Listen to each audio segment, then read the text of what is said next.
We're going to get started in about 30 seconds here. Just want to give a moment for everybody to port in.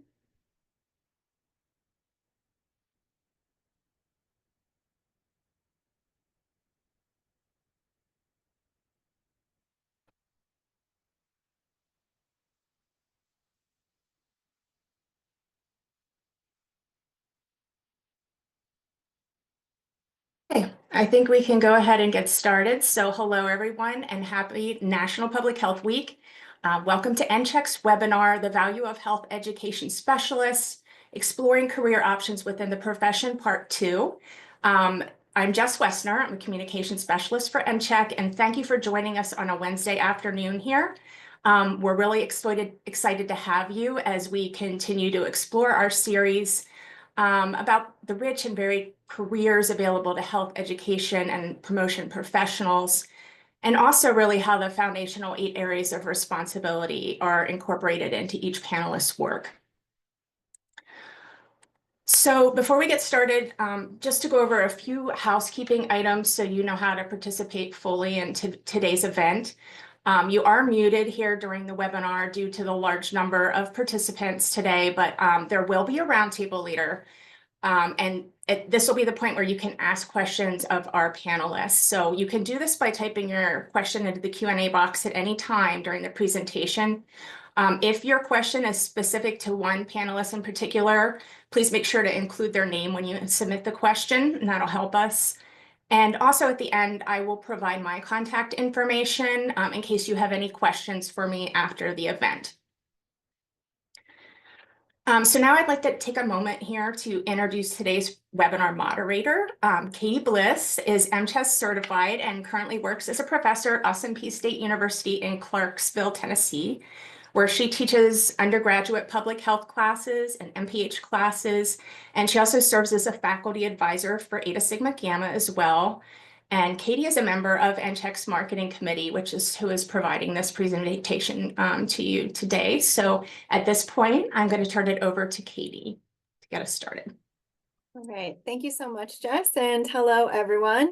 I'm excited to be here today. Today's webinar will highlight varying types of careers for health education specialists in multiple job sectors within the field of health education and promotion.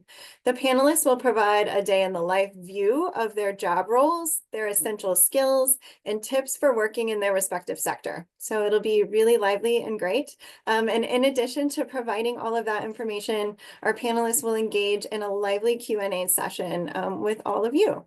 So to just quickly go over the learning objectives, by the end of the webinar, participants will be able to identify a variety of settings where health education specialists are employed, describe how health education specialists engage in the areas of responsibility within their work, and then explain the major responsibilities and values of health education specialists in improving health and well-being of their populations. Okay, so before we turn it over to our panelists, we are going to launch 2 poll questions to get a feel for who is attending the webinar today. So the first question is, which areas of responsibility are you most excited to use in your work? So the 8 areas are listed there. I'll give about 20 seconds or so for everyone to respond to the poll question.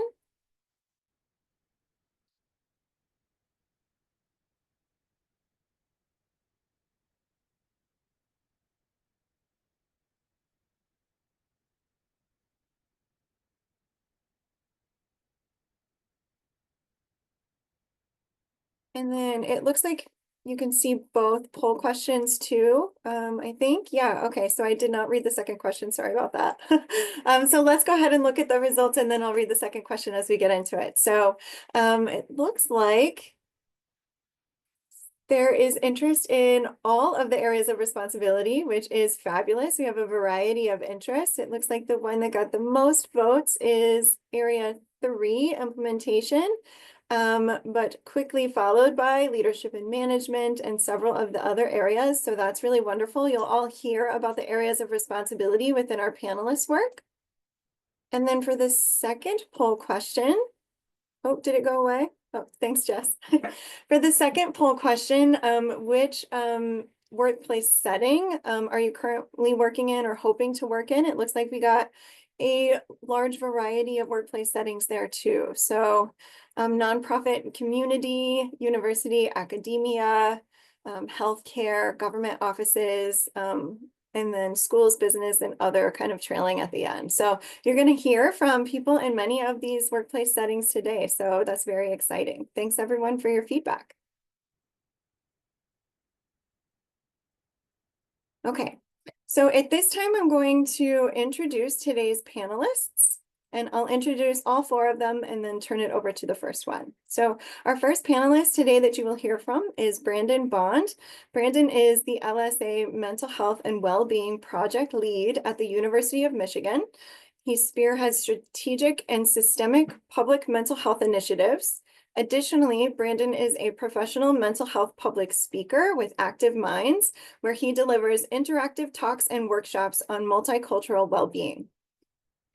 As a former advisory council member for Active Minds and MTV Entertainment, Brandon contributed to the creation of ASK, Acknowledge, Support, Keep in Touch, a national digital youth mental health peer support education campaign.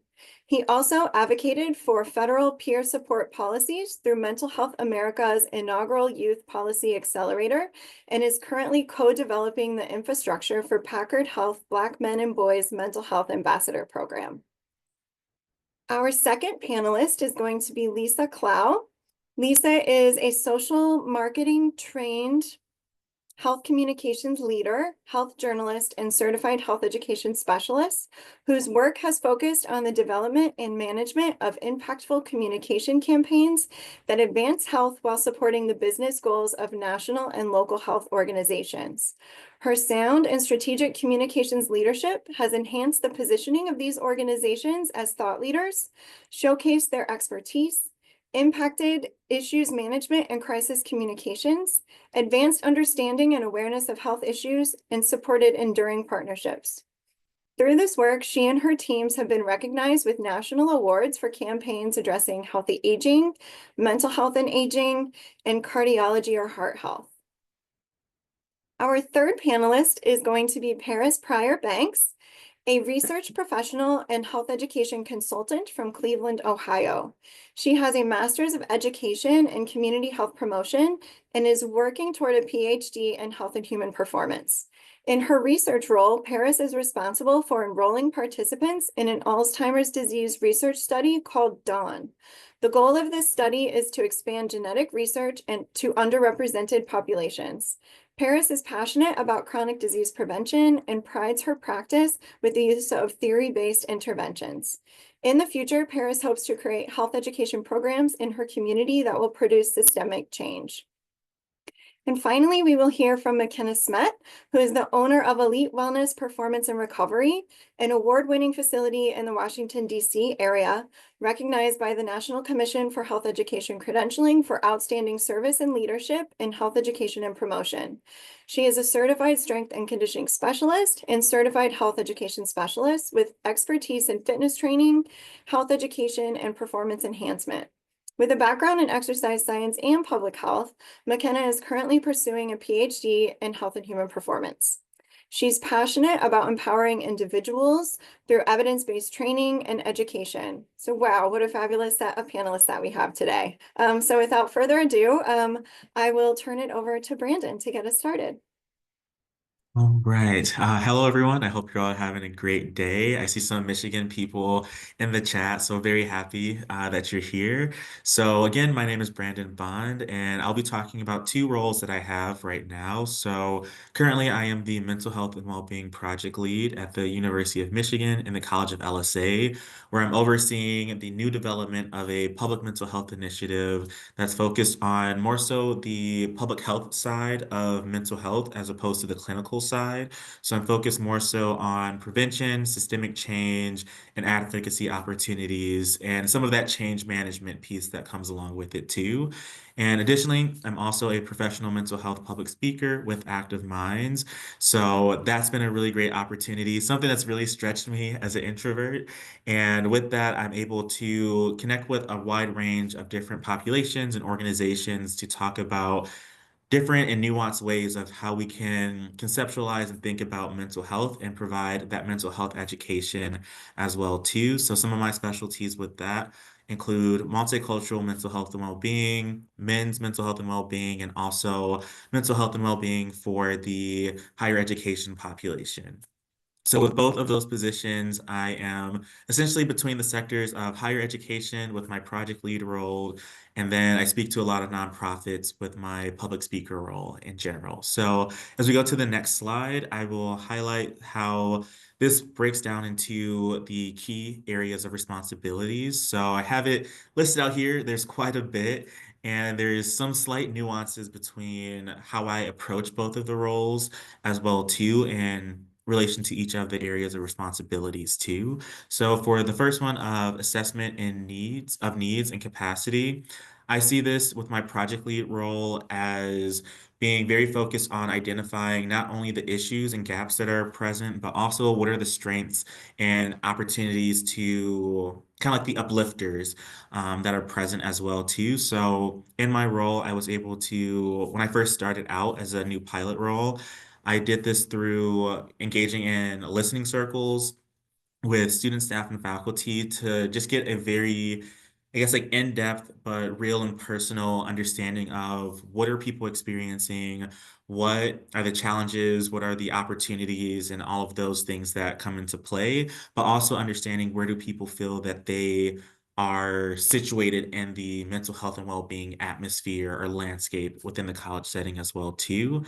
It switches a little bit when it comes to my speaker role. I less so have a listening circle process, but it's more so of thinking about what are the things that need to be said, what are the things that need to be talked about. So what are those critical conversations that just need to take place so that that opportunity for change can come along as well too. So you can see that there's slight differences based off the audience and also somewhat the level of agency and yeah, guidance that I'm able to provide as well too. So when we go to planning, there's a lot that goes into that as well too. So I am leading out, it's kind of like running a startup. So I do like a little bit of everything in this role, which is really cool. So one of the things when it comes to planning is making sure that there are project plans for all the projects that go into play, whether that is an event, whether that is a training. So one thing that I worked on so far was building out a mental health first aid training for the college as well, using the national curriculum that's made for mental health first aid. So having a project plan from how am I advertising this, how am I evaluating, how am I recruiting people, and focusing on all the different logistics of sustainability, academic inclusion as well too, and accessibility as well. So being able to develop out all those pieces, thinking about strategic recommendations for where does this work go beyond this pilot phase as well too, are all part of those planning pieces. And my health education background has definitely helped me do that, not only in the, I guess, project management sense, but also thinking about how can I build out these plans with a, I guess, health promotion mindset or lens as well through like every single step of the phase as well too, our plan as well. And then when it comes to being a public speaker, being able to study the audience of who am I actually talking to? What is it that they are experiencing? What do they need to hear? What's the best way to tailor stories or engagement opportunities for them as well? So the way that I will speak to or present to high school students is very different than what I might present to senior leadership at a university. The level of engagement will just have to have different components added to that as well. So in thinking about how people learn in general, my health education background has been really helpful in thinking about that and thinking about also what are those potential stages of change as well too, from where am I trying to meet them at to where am I hoping that that workshop or that talk will get them to down the line. When it comes to implementation, I guess I have these three P's that I focus on of projects, partnerships, and purpose. So ensuring that our projects are being met and included, are implemented in general, but also thinking about the partnerships that are necessary to make that happen as well. I think that's a gap that a lot of people sometimes don't, I guess, focus in on as much. So that's something that is really important in the role that I have, since I'm working on embedding mental health and well-being throughout every capacity of how the university functions. I can't do it alone. So those partnerships are essential for ensuring that the implementation phase goes well. And that can also happen when I'm not in the room too. And then also thinking about purpose of how can we implement a shared vision, a shared purpose for the mental health and well-being promotion of the college. Whereas with my speaker role, it's a lot more around creating space for exploration. I think that's one of the biggest things that, and I'll talk about it a little bit when we get to the leadership area, that we can do is just create opportunities for people to just explore, to think, to spark their curiosity, overall too. For research and evaluation, that one is quite different. With both of my roles, I try to push beyond the current status quo. So right now with my project lead role, I really want to focus on moving beyond outdated success metrics that are focused on grades or monetary opportunities as well, but just really thinking how can we be more creative and innovative, but also focus more so on the humanity piece that comes along with how we define success, or how we can just broaden the opportunities or understanding of what success can look like. And then when it comes to my speaker role, it is more so about how can I find opportunities to mend the cracks and gaps in our foundations, and also within stories as well too. So based off of people's feedback, I'm able to kind of see like where some of those gaps are, where are those disconnects that don't allow my objectives for the workshop or for that talk to be met by the audience as well. And then additional research, this is something that is a forever continuing education opportunity, because there's always more to the story. So just trying to learn as much as possible with that. When it comes to advocacy, again, another set of P's have program policies and practice change. So that's essentially the things that I'm advocating for with this role. And my role is unique because it started out as an advocacy kind of consultant position. So just kind of being able to, again, think about those outdated metrics or practices that we can move forward to have a more health and well-being informed college and atmosphere as well. And I'll just keep moving through some of these to highlight some of the more important areas too. So for when it comes to communication, this is a wide range of things. It's not just external communications of what goes out to potential funders or students, staff, faculty members, whoever we may be bringing into the university, but also thinking about how can we include our internal communications to be more trauma informed, to be more centralized, and make sure that we have common branding or just pathways in place as well too, to reduce the stress that can come from just miscommunication or lack thereof as well too. And this can show up in a lot of different ways, whether that is through different interviews, media engagement with videos, writing blogs, whatever else.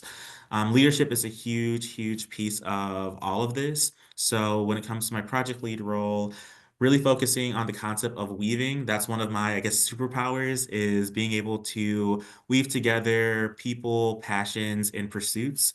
So being able to look into what are the various actions, the various visions and timelines that are happening not only within the college, but the larger university and the external world as well too. And how can we combine all of those, or just figure out the best way to streamline that so that, again, everyone feels that they have a space in this work as well too, and just being able to push that forward in a way that will be effective and efficient for people as well.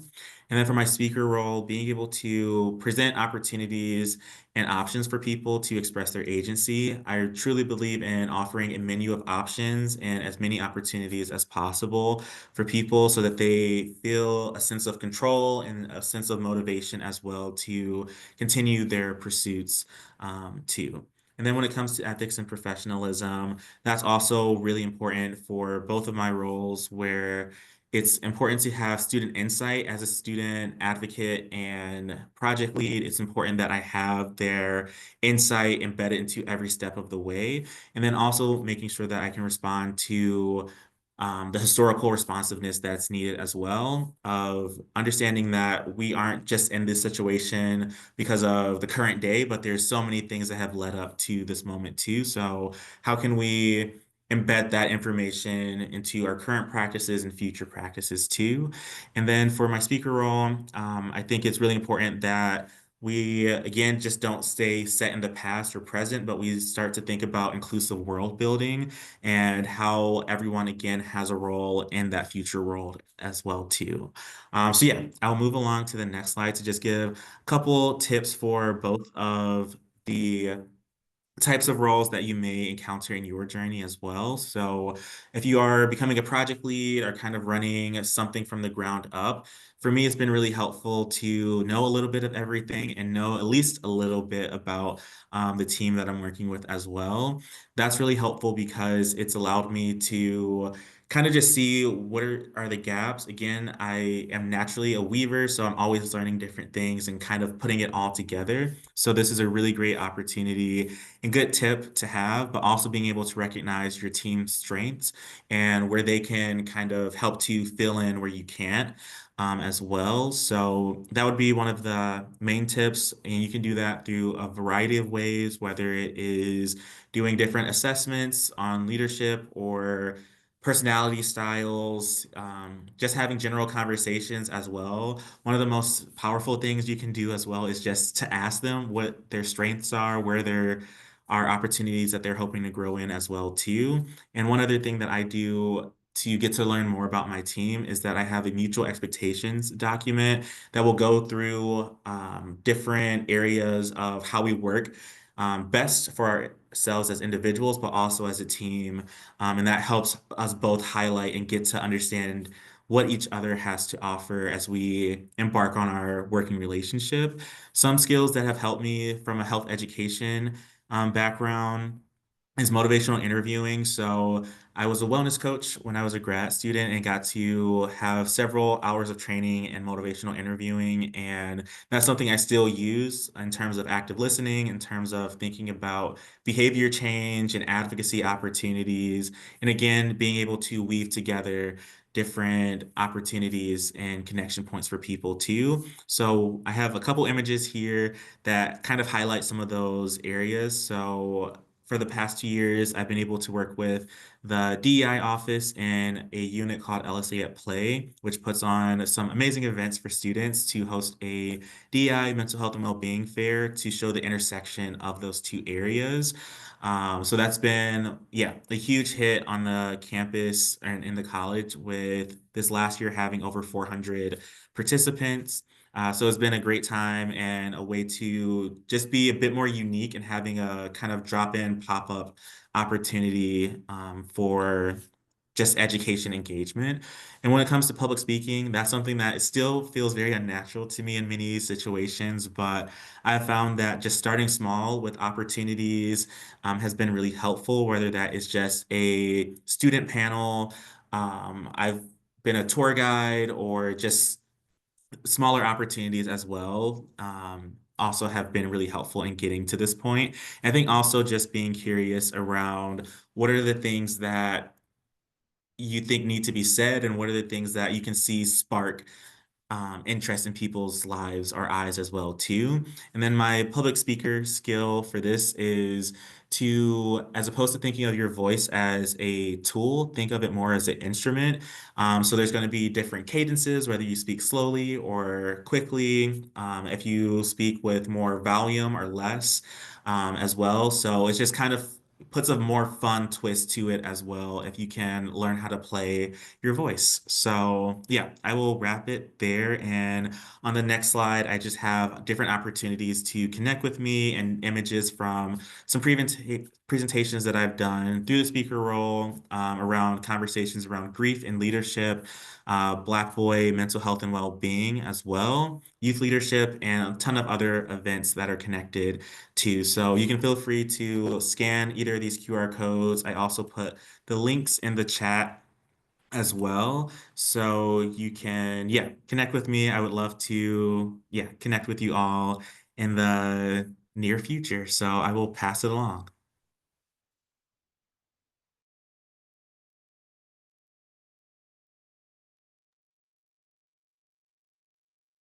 Hey, Katie, did you just want me to start? Oh, yes, please do. Yes. Okay. All right. Hi, everybody. Thanks so much for being here today.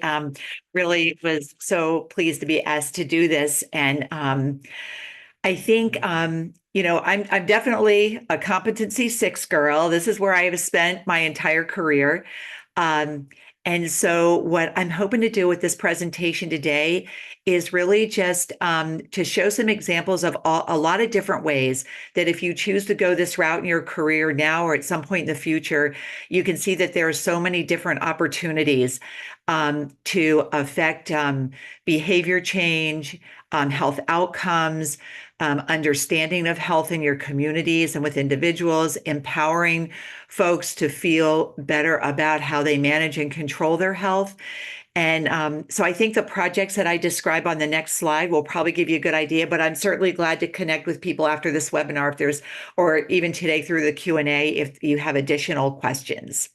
I'm currently just doing consultant and freelance work. I don't work full time anymore, but I have a pretty full plate of consultant projects I'm working on, which I'll get to at the end of it that kind of feed into this whole thing. There are projects that I had in the back of my mind for years and now have the opportunity to do them. I'll say that I've spent most of my career at the national level, but now I'm working more at the local level, which I'm really enjoying and finding a lot of satisfaction in. So let's go ahead and get started with the first slide. Thank you. So I have a lot of notes here, so I'm just kind of glancing down at those. I don't want to miss anything to talk to you all about. So first, we just wanted to set up with the partnership in communications of, comms and social marketing in health education and how these two work together oftentimes, not always, but oftentimes to really create impact. While they can be separate, they also work effectively together for certain types of health communications programs. And on the following slides, we're going to see some examples of my work over the years and the variety of ways in which health communications can be applied to our health education and health promotion work. That really applies to all of us, not just folks who specialize in comms, and where social marketing has been applied as well. And for social marketing, what makes it just a little more enhancement of health communications is that it's really rooted in research, planning, execution, and evaluation, which Brandon actually touched on a little bit from the work that he's doing as well. So you'll kind of see how that works also. Okay, next slide, please.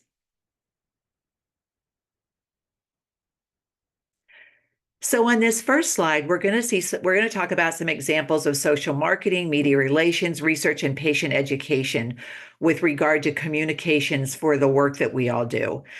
So the world-renowned public relations firm of Porter Novelli pioneered the concept of social marketing back in the mid-70s. This is where the intersection of my career interest in communications and health education, health promotion collided in a really good way. I worked on award-winning national public health education campaigns for the U.S. Department of Health and Human Services, Office of Disease Prevention and Health Promotion, as well as the American Association of Retired Persons, which is now just known as AARP. Those campaigns were both clients of mine. They coincided, although they were not related technically by contract or anything. It just so happens both these organizations were moving in this direction at the same time to develop the first campaigns in the country that recognized the rapid aging of the U.S. population. And we created health promotion programming supported by the social marketing process to create behavior change and encourage and empower older adults to live a healthy lifestyle. Both of these campaigns were rooted in social marketing principles and the process of research, planning, execution, and evaluation. And we use sound communications tactics for execution, including print and broadcast media materials, in-person train the trainer programs so they could be implemented at the local level, and also for the message dissemination at the local level. And we even had a national telephone hotline to support the professionals out there in the field with the implementation of the program. So both of these campaigns were done in the days long before the internet. So it can be done without all the tools we have now. And I just think that's an important point. Jessica and I talked a lot about that in my interview for the Feature Friday. If you saw that a couple weeks ago, that it's important not to discount what has worked in the past, but then be able to adapt what we're doing now and what's available to us in the future to make things even better and more effective. For Shape America, which is formerly the American Association for Health, Physical Education, Recreation, and Dance, which many of you may be members of or have affiliation with, our focus was to promote youth fitness and health primarily through schools and communities. Our campaigns included foundational research about health knowledge, attitudes, and behaviors of children, and we then applied what we learned to promote the professionals we represented and to support the work that they were doing in schools and their communities. My focus was on media relations, and I led national and local media stories that featured organizational expert spokespersons, for which we did media training of these interviews, and to be sure that our message was communicated effectively. For the National Senior Games Association, which I spent a number of years with, we put senior fitness on the map with media placements that included Sports Illustrated, the New York Times, CNN, and USA Today. We promoted the great potential and reality of what was possible for seniors in the sports realm and the health realm as they aged, and we wanted them to empower to see what the possibilities really were. Through the amazing seniors who really pioneered the beginnings of what is now really national trend, this was in the 80s and 90s, we told the story of healthy aging as it had never really been seen before through what these seniors were doing. Our public relations and communications efforts enlightened corporate America as well, and the consumers that they served. And so they became sponsors, supporting the movement literally with millions of dollars. Their partnerships resulted in not only enhancing the development of the games at the state and national level, but also educating about the possibilities of healthy aging and the initiation of health research projects involving senior athletes. At several of the National Games events, we partnered with leading health research universities, including the University of Pittsburgh Medical Center, to study cardiovascular capacity in health and aging, and also bone density in senior athletes as compared to their counterparts who were not physically active. And then we communicated out the findings of this research, again, to educate and empower folks to know what was possible. Later on, for the American Association for Geriatric Psychiatry, our geriatric psychiatrists recognized and brought to our attention that the general population had a lot of myths and misconceptions about aging and Alzheimer's disease, but that we needed to do a campaign that really dispelled those myths and, again, empowered and educated folks to understand the reality. Through a series of events and activities that included the first ever National Consensus Conference on Alzheimer's disease and related dementias and the development of patient education materials, we were able to do this, partnering with also with local organizations. And this campaign won national awards through the Public Relations Society of America for the work that we did to educate about this and use basic health promotion and health education principles in doing so. Next slide, please. So patient advocacy is really a place I feel like I've spent really so much of my time in communications, and it's taken on a lot of different forms, and you just heard a little bit about that. But Women Heart is where I spent a significant amount of my career. As recently, I guess it was from about 2009 to 2015. And this was an organization where I really had an opportunity to do so much with communications to advance the understanding of heart disease as the leading cause of death in women. I started as the first director of communications at Women Heart and became the vice president of public and patient programs. It was actually during this time that I completed my master's degree in health promotion and health education at Virginia Tech and passed the CHES exam. Women Heart is the nation's first and only organization supporting women living with heart disease, the leading cause of death in women. While the organization started as a national network of support groups for women living with heart disease, with my addition to the staff, we created a robust communications campaign that touched all of our key audiences as we aim to raise awareness and support women. Here are just a few examples of that work. So on the left part of the slide there, many of you have probably seen the Tips from Former Smokers public service campaign.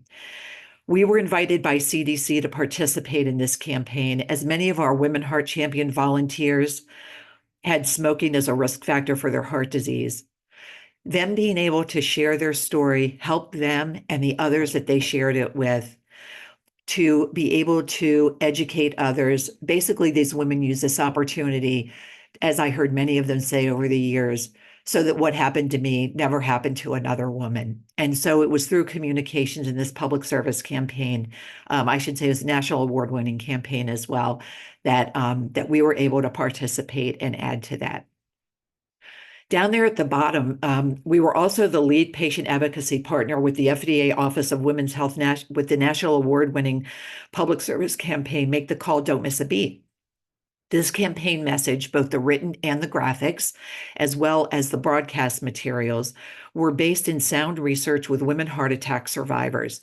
We really wanted to understand what is it that you feel when you're having a heart attack so that we could communicate that to women. It's a little known fact, although I think it's more well known now than maybe it was 10, 15 years ago, that women do not experience heart attacks in the same way that men do. They just don't feel it the same way in their body. So this is what we wanted to get across. And this is the poster that was developed to communicate about that.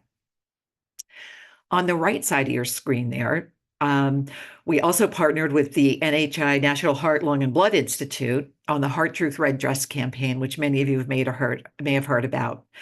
We work to raise awareness of heart disease as a leading cause of death in women. We provided patient spokespersons who we trained. They did events. They did activities around the country at both the national and local level. They did media interviews. They participated in the National Red Dress Fashion Show. The organization was recognized with the Red Dress Award, and we supported local red dress events with our Women Heart Champions educational program. And then the last arrow there, with corporate support, we developed comprehensive communications campaigns to educate women about various aspects of heart disease. This is an example of an award-winning infographic on the campaign about atrial fibrillation. For each funded campaign, we developed a formula, a communications formula. So it became this package of communications activities and materials on a specific topic in women's heart disease that we disseminated nationally and locally. We use this template to help women understand heart disease. So the first thing we would always do is we did a national survey. We worked with a survey company to understand better what women did or did not know about that particular issue. We then placed Women Heart Champions in interviews around the country when we did the national press release about the survey. We created an educational module for them to use in their local communities to educate women about heart disease. And then we created this infographic, which could be used as a poster or a handout in a variety of settings. Next slide, please. So another way communications has applied, I have spent my most recent years working in hospital systems here in the Washington, D.C. area. I spent time at the University of Maryland Medical Center, MedStar Health, and I'm currently working with Inova. So those of you in the DC area who are on here are very familiar with these health systems and know that we have great health care in the DMV. And I was really very fortunate and am fortunate to have been able to work in communications for all three of these organizations to really educate patients and the community and share the work really about the innovation that's being done in healthcare in a way that patients and the general public can understand better. They're not going to read medical journals, right? So So my job was really to help spread the word in ways that people could understand better, and so that they could better maybe know how to take care of themselves or get the care that they needed based on what they learned from what we did. So as the Director of Media Relations and Corporate Communications at the University of Maryland Medical Center in Baltimore, our focus was to tell the story of life-saving medical innovation to the public. In addition to many local stories about our medical innovation and the patients who benefited from them, shown here is a clip. This is just a little snapshot from the New York Times, where we did the international media relations about the first organ for transplant that was delivered by drone. This was an incredible opportunity to elevate the issue of organ transplantation, educate the public about the need for donors, and the ongoing effort to continue to improve the process of getting organs to those in need. At MedStar Health, I did very similar work with media, but we oftentimes coupled it with video storytelling with physicians and patient stories. Here we produced a video with physician expert about migraine headaches and then added in the patient's story. We would release these at the same time, and they were supported by a comprehensive social media campaign and media interviews to extend the visibility of these messages. Next slide, please. Most recently, over the past couple of years, I was with a firm that had as a client the All of Us research program. Some of you may be familiar with it. So the National Institutes of Health All of Us research program is building the largest, most diverse data set of health information to accelerate advances in precision medicine. Adults and children from all backgrounds are sharing their health information as part of the All of Us research program, so that health researchers can learn more about what keeps us healthy and what makes us sick, thereby leading to more personalized approach to understanding prevention and treatment of health outcomes. My role in this program was leading the communication strategy and implementation for the 103 community-based partners throughout the country who educated their communities about the opportunity to enroll in the program, so that their unique characteristics could be included in health research. The great opportunity was to bring communities historically underrepresented in health research to be included, and thereby benefiting from the findings. We worked closely with the development of brand guides for the assets, ensured brand approved language and graphics were used in all assets, and that all materials for local promotional use across the country, promotional use, were tailored for the specific audience in that community. As of 2024, more than 800,000 people from across the country, with nearly 80% of them being from communities historically underrepresented in health research, had registered with the program and are sharing their information. We also provided communications leadership and education to encourage health researchers to get approved to access this data set to do research. And the real focus with that too was focusing on health researchers who were from these underrepresented communities in health research. And so as of the end of that year, there were more than 10,000 researchers across the country who had been approved to access this data set to be doing health research. And this is an amazing program. If you have an opportunity to look it up online, do so. Next slide, please. So the next few slides are about more of the work that I'm currently doing. One of the things that I have revisited my roots. I was originally a journalism major in college, and although a lot of those skills have translated obviously to my comms work over the years, I've really gotten back to doing some journalism work. And one of the areas in all my work over the years that I enjoyed most was learning about pediatric health issues. And so I've been doing a lot of writing for the Mid-Atlantic Media Group, which publishes here in kind of the Mid-Atlantic region a number of publications aimed at families. They're all kinds of issues for families, and I do a lot of the health writing. So in doing that, here are just a couple of articles that I recently had published. One is on orthopedic injuries in children and what parents need to know. And then the other one was March is Child Life Month. And I don't know how many of you are familiar with child life specialists, but they hold a special place in my heart because this is the work that my daughter does in a Nova Health system here in the DC area. And they're just amazing professionals who help normalize the hospital setting for children and their families. And so I just had a big feature published on that. And then in April, I just had another big feature published on how hospitals have really stepped up. Many of the bigger hospital systems in particular have the resources, have really stepped up to create and enhance their pediatric mental health programs for their communities. And so, so that's another one that was just published recently. So I'm really enjoying being back at that work. But again, writing these articles and sharing this information in a way to educate and empower, and whether it leads to behavior change or just helping parents understand when something happens to their child, resources that are available to them and how to work with their healthcare providers. Slide 8, please. And then a couple more current things that I'm doing at Inova Health System. I'm part of the Inova Well, which is the overall wellness division of Inova Health System. I'm with their childbirth and well baby education team. And my role for that team is to conduct informational maternity tours for expectant families. And while the tour is high level and not clinical, my role is to acquaint expectant families with the hospital and the process, answer questions about their time when they are with us to have their baby, and empower them to know that we're there for them and the excellent care they will receive. I draw on my health education and health literacy training to be sure they understand our services and the birthing experience at our hospital. Inova is the leading hospital system in Northern Virginia, and I will just add, was just named Press Ganey's Hospital System of the Year.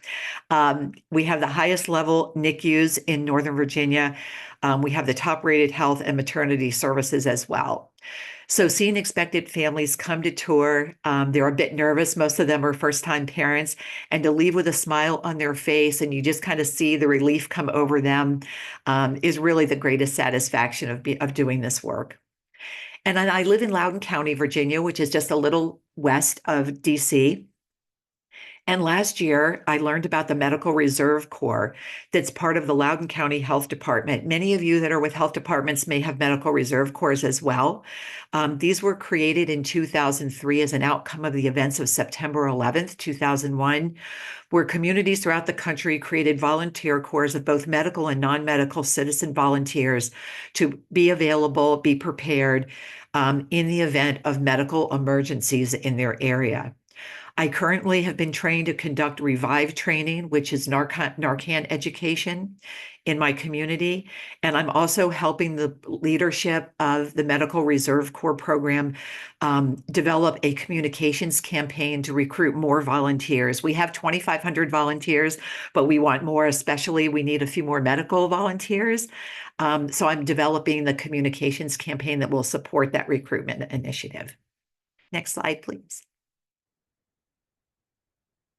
And then there's just a last slide. I know Jessica and Katie are going to put these links in the chat, but these are some, for those of you who are really interested, maybe either in pursuing communications or just becoming more familiar with some of the things I've talked about.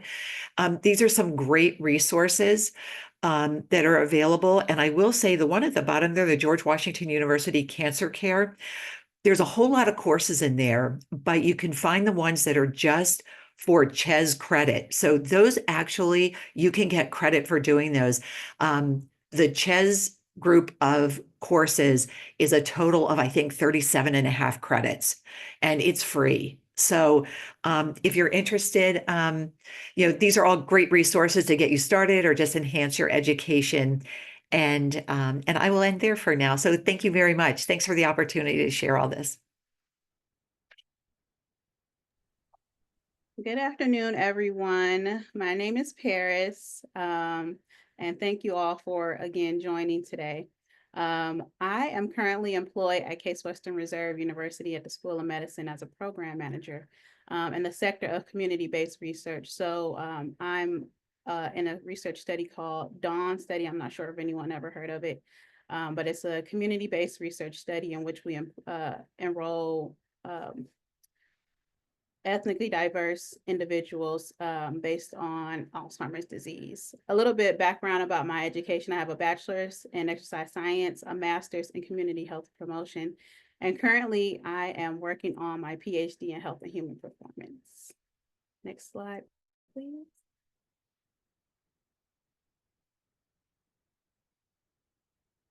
So my primary roles include enrolling research participants into the Dawn research study. So we look for individuals who are over the age of 60 years old and who identify as either African American, Hispanic, or Latino.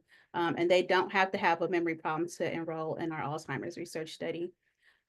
So what that looks like, a typical day is never typical. We usually take about 2 hours to enroll individuals. Sometimes it goes over. And what we do is we collect their medical history, family history, administer some thinking and memory tests, and then we do gather a blood draw.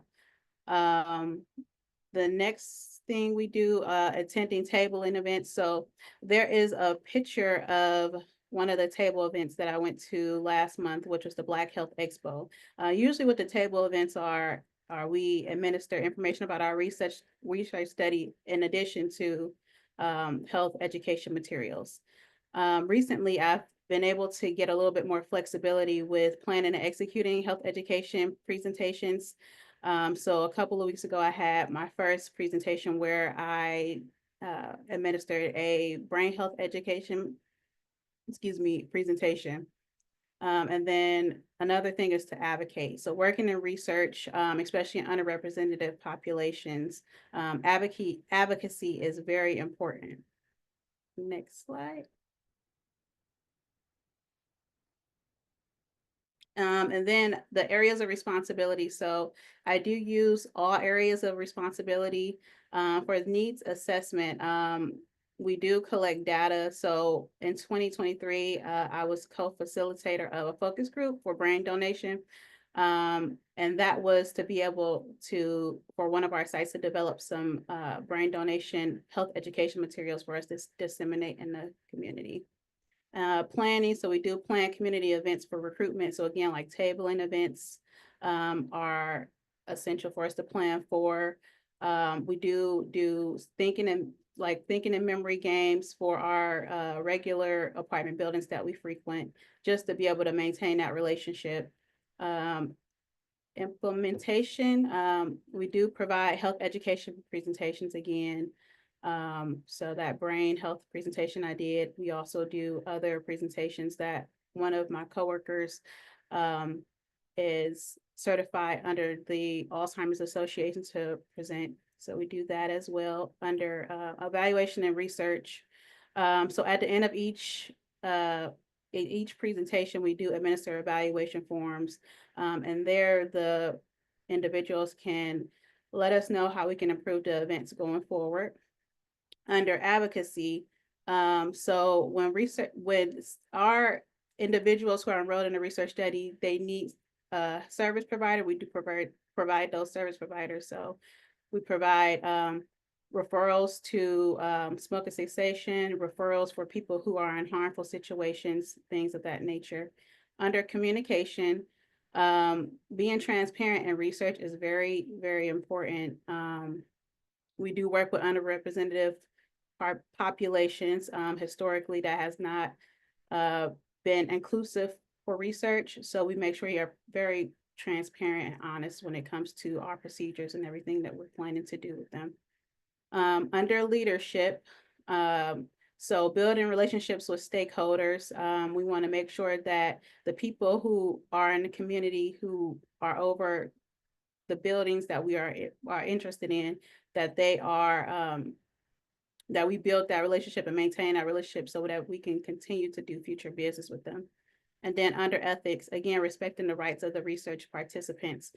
So making sure that, you know, when we do provide them informed consent, we are making sure they understand all of the procedures of what we're going to be doing with them, making sure we respect their privacy, and making sure that we do disclose full, like our things of confidentiality. So letting them know that only our study team has access to their information, and letting them know that their participation is totally voluntary.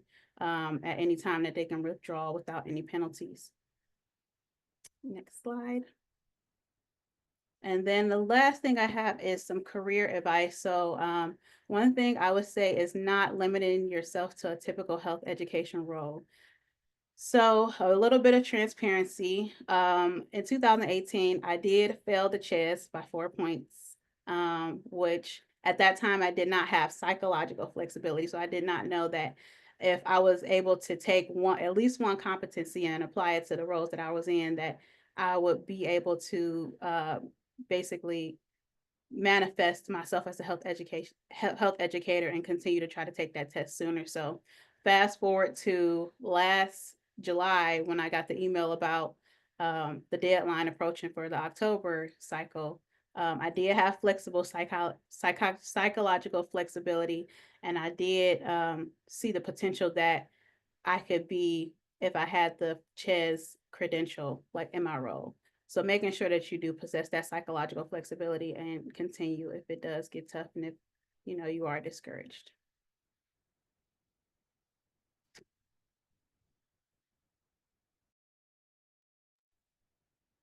Hello, everybody. My name is McKenna Smet. It's hard to follow those other presentations, but I will do my best. So I am the owner of obviously a for-profit company, though I do a lot of nonprofit work as well. But the name of the company is Elite Wellness Performance and Recovery. And randomly enough, it's in Loudoun County. So Lisa, I'm shocked. Now I have a new friend in Loudoun, and I have a classmate here, Paris. So what are the chances of two connections? Crazy.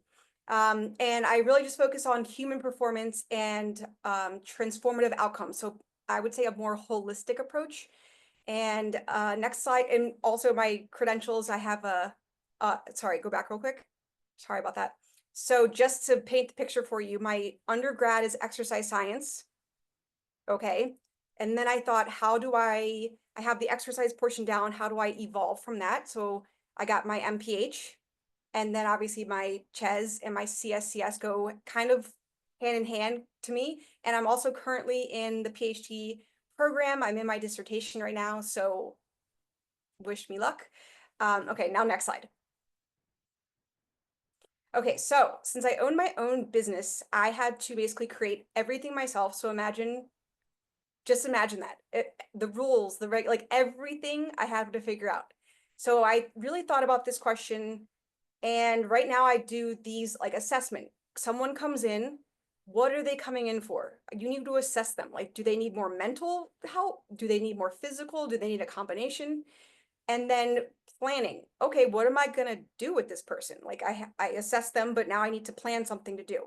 And then can I even implement what I planned? Or do I need to outsource? Do I need to send them to someone and they're better at implementing? And then communication, obviously, if you are in this field, you need to be able to communicate either with, colleagues, coworkers, patients, clients, whatever it may be, and really have them kind of translate what the research says. So you can't just throw a bunch of, PubMed articles at them and say, here's the research on this. You have to figure out, hey, here's what it means, in layman's terms. And then leadership, as the owner of a business, I have 9 employees or staff, which doesn't sound like a lot, but it's a lot for me.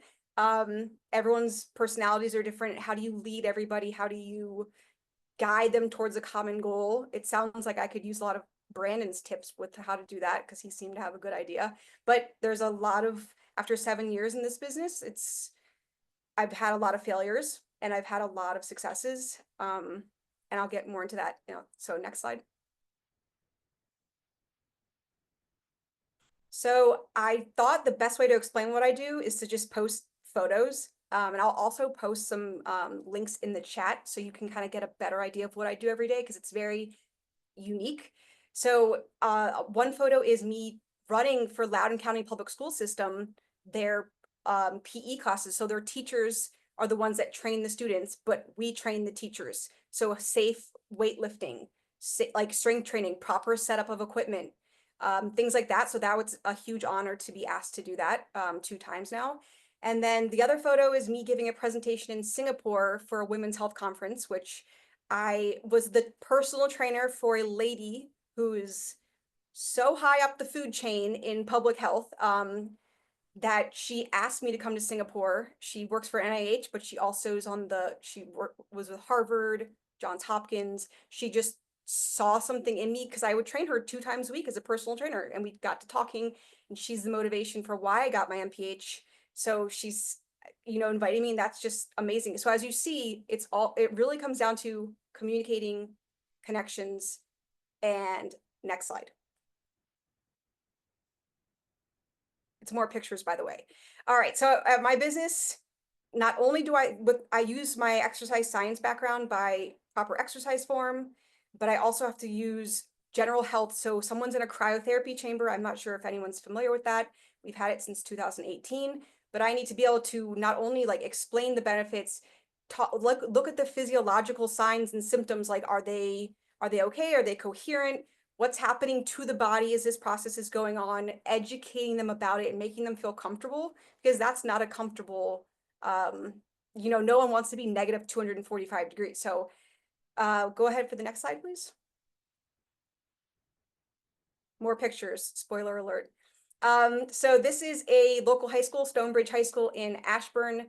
The basketball coach asked me to come and explain to the young girls about my job. I've worked with some famous basketball players previously, so that was pretty interesting for them to hear about. And then here's just a photo of all of us together, but getting out into the community and being able to talk and, influence the younger generation and motivate. And some of these kids have no concept of eating healthy. All they do is exercise, or maybe they only eat healthy and they don't exercise. So it's like, how do you make it relatable to them that they actually think what you're saying is cool and that they care? Next slide. Oh, back one. I think we skipped one. Yes, so one of these photos, okay, what? Back up. All right, so the one photo is from George Mason. I was asked by one of the kinesiology professors to come and talk to exercise science students about potential job opportunities in the future, because everyone panics and they think they want to be physical therapists. And it's like, hey, think outside the box. Maybe we can do more than that. I'm not saying that's for everybody, trust me, but it is something to look into. And then this was just another shot from the presentation in Singapore, where I did 2 talks. This one was about certain types of exercise for your body type.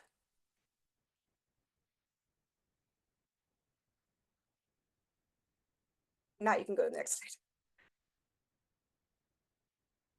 And these are just from a day in the life. Okay, so here on the left, there's a staff meeting. We have a really good time at work. It's very fun. I love what I do, and I think they love what they do.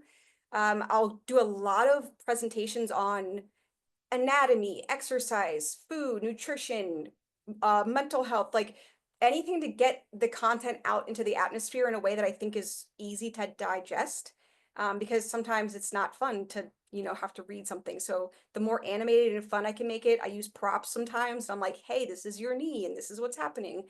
And then we do like VO2 max testing, RMR testing, and I have to train the staff. I have to know how to do it, but then I have to take that data and figure out, how do I give it to this client that makes sense? Like, what are they coming here for? Why do they want resting metabolic rate testing? How is this going to impact? Maybe they were making a life change and I need to incorporate this somehow. So everything I do in a weird way ties together, but I'm not confined to any limitations or box necessarily. So it's a little dangerous sometimes, but it's also really fun. And I can try things and be like, wow, that was a terrible idea. Or did something and I'm like, wow, that was amazing, Next slide. All right, advice. How much time do we have? No, I'm kidding.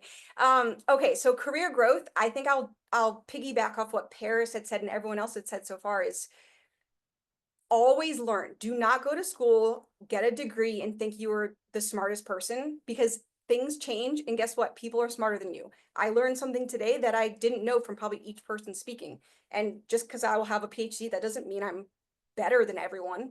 Like, you can't think like that. So, and the networking, I've only gotten this far from networking. You can what's that saying? You can go only so far alone, but you can go even further as a team. Like, you know, the fact that I now have new friends, I called you guys my friends on this call is awesome. And that's just networking. Make it natural. Don't be, I don't want to say don't be creepy, but like just like, you know, hey, what's going on? How are you? Always think of how is it mutually beneficial. Any relationship, how is it mutually beneficial? Not how can this person benefit me? And stay adaptable to innovation. There's so many new technologies coming out that you have to be able to, you can't say like, oh, this thing I did 20 years ago is so like now it's probably moved on to something else. And I always have to stay up to date and learn something new, new devices, new software. It's very exhausting, or I have to hire someone that knows what they're doing, which means I need to have the revenue to pay that person. And skills, communication, obviously, I, I talk a lot, I talk fast. When I'm silent, you should be alarmed, but it's what I have to do every day. The second there's silence, it's kind of like, I feel like it brings anxiety for people. So I try to match their level. I'm talking a lot now because this is, you know, a panel. I'm trying to be excited. I want you guys to be excited about this, you know, the CHES and the, you know, health education. Analyze data and KPIs. Those are just key performance indicators. That means like, is my business actually doing well? And what am I even assessing? As we know with the CHES certification, you have to be able to say like, is this a measurable outcome? And for a long time, I just never really tracked certain things. And someone was like, you need to get your head out of the sand and like, look at the numbers and the data. And ever since then, I've been like, you know what, you're right. Okay. And then cultural competence. Not everyone is from the same place, the same country, the same anything. So you can never assume that they might understand the same words you're saying or it's culturally acceptable to do certain things. So you need to have some social cues. And if, I guess if you don't, kind of figuring out where your personality best fits. I know Brandon said use your voice, but sometimes if it's so outside your comfort zone, like I'm talking, it's going to do more damage than good. Maybe we just figure out how to use your skill set for something a little bit different. All right, last slide. And I'm not going to touch on this too much because we're going to talk about this. But obviously AI is getting a little bit out of control. How can we use it to benefit us? How is it being used to hurt us in the industry? And we're going to talk about that during the roundtable. So other than that, I will leave some links in the box for the chat and feel free to contact me for anything. I hope you guys learned something from me. I know it's different, and thank you for having me. Wonderful. Thank you all so much for your awesome perspectives. They were all very different. I think you all provided something different to our attendees. So I just really, really appreciate your thoroughness and thoughtfulness and transparency today. So at this point, we're going to transition to the roundtable. It looks like there are a lot of questions already in our Q&A box, but if you have any other questions that you would like to put in that box, please continue to do so and we'll get to as many as we can. I'm going to start with one question that I'm going to answer because I've seen it a lot in the chat as well. People are curious about how to earn their continuing education credits through the webinar. There is an evaluation survey at the end of today's webinar that we will share with you. It will also come to you in an email link, but that is how you earn your continuing education credit. So you do need to have your CHES ID number handy for that, but we'll share that with you at the end.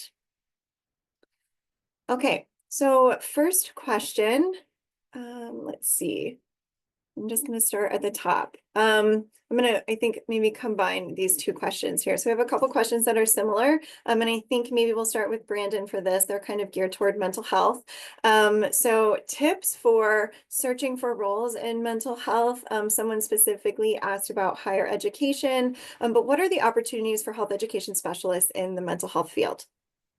Yes, and I've been trying to respond to some of the messages as well, so definitely happy to answer this. So, I think one of the main things is that it's important to focus on circles of control. So for people that may not have experience with that model, it is essentially three different layers, and the most inner part is where you have your circle of control, the things that you can influence, things that you can do very easily. Second layer is your circle of influence. So who can you talk to? Who can you kind of motivate or sway as well? And then there is circle of concern, which is the most outer layer, which is really kind of like those things that are just, it's above you at that point. It's really hard to, you can't just snap your fingers and make that change. And I would say right now, in terms of higher education in our political climate, a lot of those things are at that circle of concern level. So in terms of higher education, mental health roles that are inside of it as well too,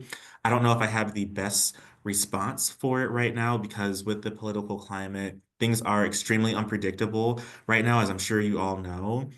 And from what I'm hearing and seeing as a mental health and higher education professional, I don't know, mental health and well-being is kind of used as a buzzword right now, and it hasn't really gotten to a place where it is addressing those root issues of what's happening that can promote true mental health and well-being opportunities as well. So really quickly, I'll just try to go through three things that have helped me in thinking about, I guess, the intersection of having a mental health and well-being career within higher education, but also other industries too. So one of the first things that comes to mind is just being able to change my mindset and my understanding of what mental health and well-being work can look like in the first place. So, for anyone here, if you have mental health, if you know someone with mental health as well, I would consider you and us all to be a mental health supporter. I think the real challenge is just identifying how effective of a mental health supporter you are. So, for me, that's really important as I'm thinking about this from a change management standpoint of people that help to keep our buildings clean. I consider them mental health professionals and thinking about our environmental well-being, people that serve food as well too, people that provide education. They are all connected to different aspects of our well-being. So I think just having that mindset and that lens of which I look at different roles through has been really helpful. One other thing that I know not everyone can do or will do, but I'm in the process of getting my MBA right now because I really want to understand how organizations function as well too. And I think that as I'm looking at how organizations function, I'm starting to see the different ways that health education, health promotion can be embedded into those areas so that the business or company or organization, once you have that lens, you can start to see no matter what role you have, how you can make it a health promotion, like intervention site essentially. So that's also been helpful to know that no matter what role there is, it doesn't matter if you are an advisor, a therapist, a janitor, or whatever else, you can always have some type of mental health role that way. And then the last thing I'll say is that at times it's important to create those opportunities. And I always specify that it's important to build your brand and both professionally and personally as well too. So some of the things that have helped me and certain of the process that I'm in right now is creating my own consulting agency or organization to provide some of that mental health and well-being support. Again, don't necessarily have a huge background in it, but I got my first solo consulting role just because a friend asked me for a favor and it led to developing a equity plan for a local nonprofit. And I remember that specifically because I was using the study guide for the chess exam the same time I was building the plan for uh, the strategy that we would use to implement that as well too. So sometimes you can create those opportunities and move forward with it. Attending free workshops can help with that. Your LinkedIn is also going to be really influential for getting some of those opportunities, but also learning from what other people in this field are doing.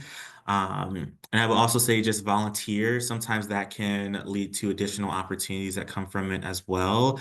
And then the last thing I'll say for this one is having an entrepreneurship or design thinking mentality or practice as well too. So something that I find helpful is that yes, this is my job, and yes, I'm supposed to create things for it and do things for it, but sometimes they don't always translate well into this area. So I'm starting to create products and opportunities outside of this that I can use as either a part-time position or a mini business that can hopefully lead to either a full-time opportunity that I can still express my agency through. So hopefully that can help and answer a couple of the questions that were in the chat around the intersection of mental health and well-being, health education, and careers.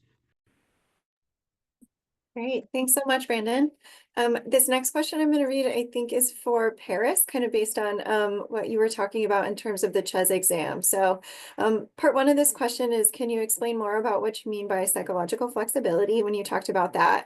And then the second part of the question is about students taking the CHES and MCHES exam. So this person typically encourages students to take the exam toward the end of their academic program. Do you have any advice for students who are about to take the CHES or MCHES exam? Yes, so I could start with the first one. So psychological flexibility is a term that I actually learned in therapy. Um, so basically what the concept of it is that you are in a situation, say you have anxiety or you have stress, and then you, like at the same time, simultaneously, you are seeing the good of what could be.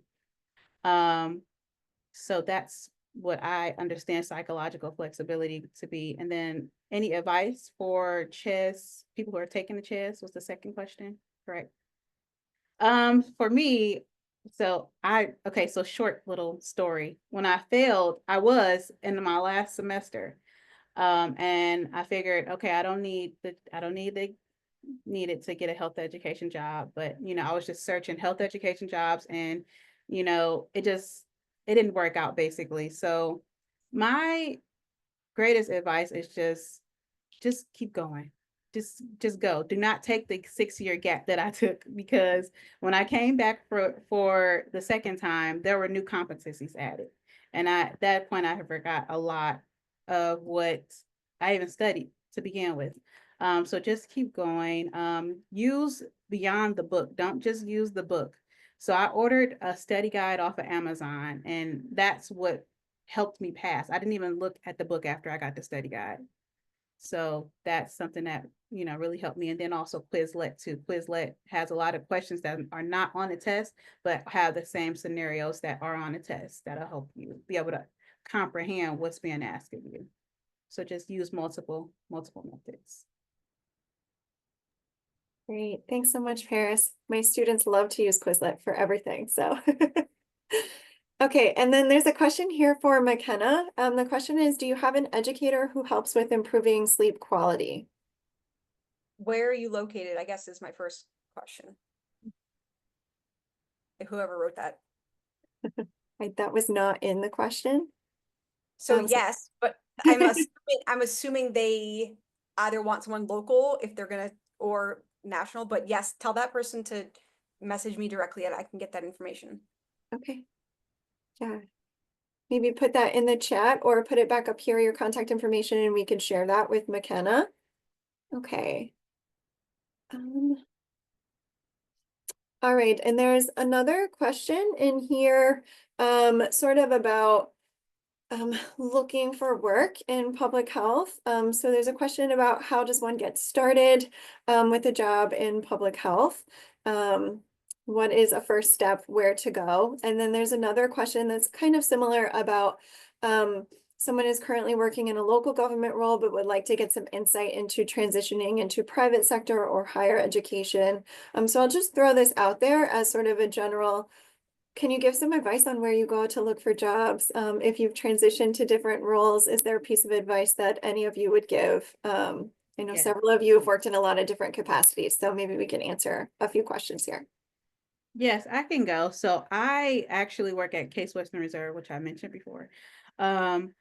And how I started is I applied for a position, and what I did was add a recruiter from LinkedIn, from Case Western Reserve, and I said I submitted an application. Can you check on it?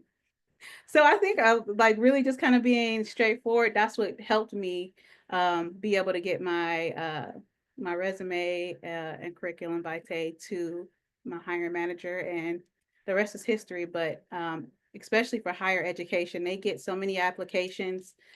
So it's really best to be straightforward. So I looked up the recruiter who was in a school of medicine, one of them, and basically shot my shot. Thanks, Paris. Does anybody else want to jump in? Lisa, would you like to share? Yeah. I was just going to say, Paris, I think you're right on. Like, you have to be proactive, right? You have to advocate for yourself. But I think, whether it's communications or anything else, just taking every opportunity and experience you have as a building block and promoting those things as you go through your career.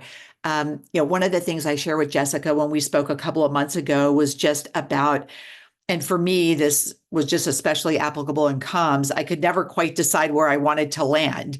I wanted to write. I wanted to be in television. I wanted to work in hospitals. There was so much I wanted to do. And so I just kind of kept trying to build opportunities that would support me in those roles. And then when you have the opportunity to get in front of hiring managers, being able to just comprehensively talk about your body of work and how it will all support them in the work that they're doing. And, I know that we all struggle with this, that a lot of folks still don't know what CHES means and just the value of it and what we all endure to pass that exam. But, put it out there and help them understand the value that will bring to their organization, because I think they become a little enlightened when you take a moment to share that and be like, oh, wow, there are really people who know how to do this work. When I was looking to work in hospitals, especially in the role, kind of similar to something I'm doing now, Catherine, who's on here, who's one of my teammates at Inova. I mean, a lot of positions are advertised like that are in communications or health education for certain types of healthcare professionals that may or may not have the health literacy background and training, the program planning, the communications experience, the things that are really needed for some of these jobs, but HR departments or whatever don't know that we exist and what we bring to the table. So you might have to find yourself advocating for that, but I think that's okay because you're going to be a great representative for it. And it's just going to build the credibility of what we all do and the training that we have. And it will get you a job, maybe. Wonderful. These are great pieces of advice. And these were excellent questions asked of our attendees and super answers by the panelists. So we're nearing the end of the webinar, but as hinted, we want to ask one last question about the use of AI. So I'm going to throw this out to everyone. How do you feel AI is shaping or changing the field of health education and promotion? And if you're using AI, is there like one tool that you find most useful in your work right now? So anyone can start, whoever would like to go first. Okay, yes, so I do use AI, Chat GPT, just to be particular. And I already have an idea of what I want to look for. So for example, if I want to know what neighborhood has, I guess, the most prevalence in Cleveland, Ohio with diabetes, it'll tell me what neighborhood has the highest prevalence of diabetes. And then it'll even ask follow-up questions. Do you want to know the prevalence by zip code? So it kind of helps me narrow down where I do want to provide like health education, such as brain health, which I do. So it does that. Also efficient for grammatical purposes. If I know I want to say something and then I know there's a better way to say it, I can use that tool for that. Chat GPT. I want to chime in real quick. I agree with everything Paris said. I think the trouble gets into when people start using it for things they shouldn't, like exercise prescription, or like, I don't take, Paris is an individual. Everyone on here is a separate individual. So I can't just be like, Chat GPT, what exercise can help her burn fat? Like there's so many variables I don't know. Like that's going to get people in trouble, but somehow people still do it. So don't be one of those people, please. I think that is excellent advice. Use it right, but be cautious. Yeah. Lisa, did you want to jump in?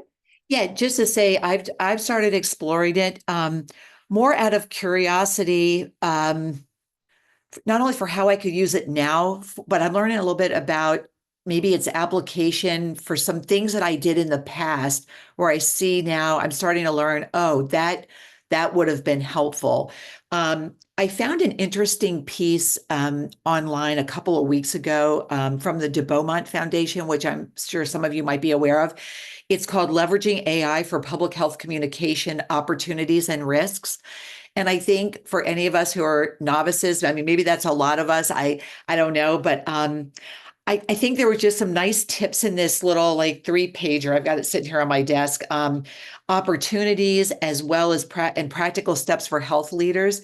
And some of it is exactly what McKenna said, like what are the pitfalls, but then also opportunities. It talked a lot about translation and making health information more accessible, and really feeding into health equity with health information. And if you have the right platforms, use the right platforms, what that can look at like and how that can help you expand your reach. So honestly, I'm still in the process of understanding how to best use it, but I'm finding some resources that are helping me see what might be some good applications.